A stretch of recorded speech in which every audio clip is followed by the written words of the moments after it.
where he is about to speak any moment on the economy and tax reform. The president is expected to tout the success of the 2017 tax cuts during a roundtable event.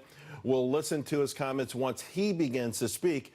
But joining us now, National Taxpayer Union Senior Fellow Mattie Duppler, and How Do I Tax the author, Kristen Tate. Kristen, let me start with you because you've got dueling headlines very compelling today. One says on tax day, Trump's tax cuts remain deeply unpopular. That's political. Another one says, face it, you probably got a tax cut, believe it or not, from the New York Times. How come people have to be told they got a tax cut and that it was a benefit? Well, a lot of people are complaining that their tax refunds are down, and the media is kind of using this to try and cast the Trump tax cuts in a negative light.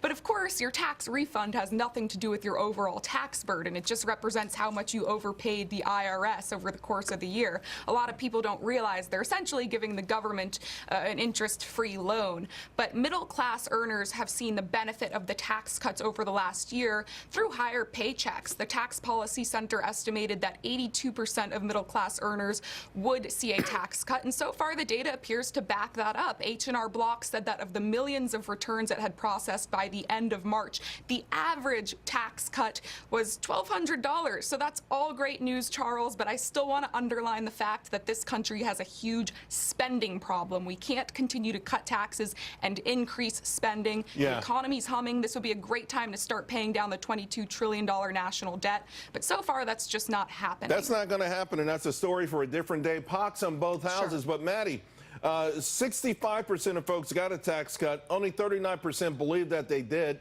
Where did the Republicans go wrong with the messaging on this? Well, Republicans didn't go wrong on the messaging with this. I think there's two main contributing factors here. One is that the tax cut showed up in most Americans' paychecks starting in February of last year. That means for the typical American family of four, they saw a paycheck that was higher by $200 every single month. The problem is, over the course of a year, that adds up, but month to month, Americans don't notice that change in their paychecks. But secondly, Democrats were aided by a complicit press for the last 18 months who lied to the American public exactly about what was happening with the tax cut. I have never seen something so nefarious in my life as the way the establishment press covered this tax bill. You saw in the New York Times today, finally admitting exactly what Republicans have been saying for 18 months, which is that 4 out of 5 American taxpayers got a tax cut.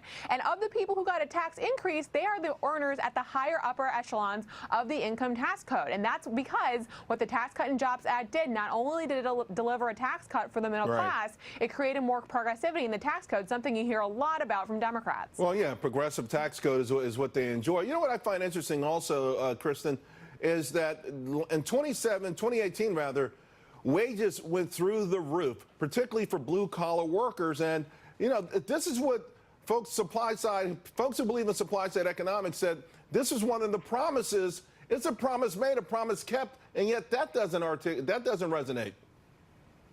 I think a lot of Americans realize that things are pretty good in Trump's America, at least when it comes to the economy. And I've got to laugh at the Democrats who keep telling us that the tax cuts are only making the wealthy wealthier, when in reality, Charles, the rich are paying more in taxes now, especially those who live in blue states, because the tax cuts actually reduced the state and local tax deductions to $10,000, a cap that's easily exceeded by wealthy people in high tax states. So it really is the middle class, the working folks who are benefiting in the Trump economy, and because of the tax cuts. And you know, Mattie, it's interesting. You mentioned progressive tax rates. Progressives love, used to love the idea that child tax credit. It doubled, went from $1,000 to $2,000. Expanded the medical expense deductions were increased. We saw an expansion of the types of qualified expenses for 529 college saving plans. I mean, these are things that usually Democrats would run on and applaud.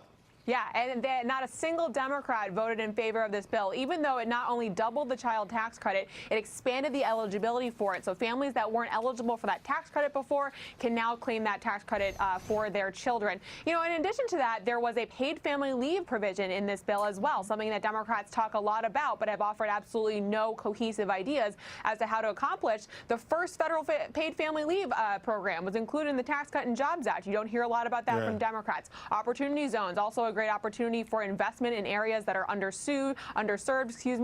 The tax code has a lot left to accomplish as a result of the Tax Cut and Jobs Act. Democrats, of course, have zero fingerprints on that success story. Mattie, Kristen, two of the best. Thank you both very much. Good to see you, Charles. Appreciate it. Of course, today is tax day, and President Trump is in Minnesota. He's touting his tax law. The Democrats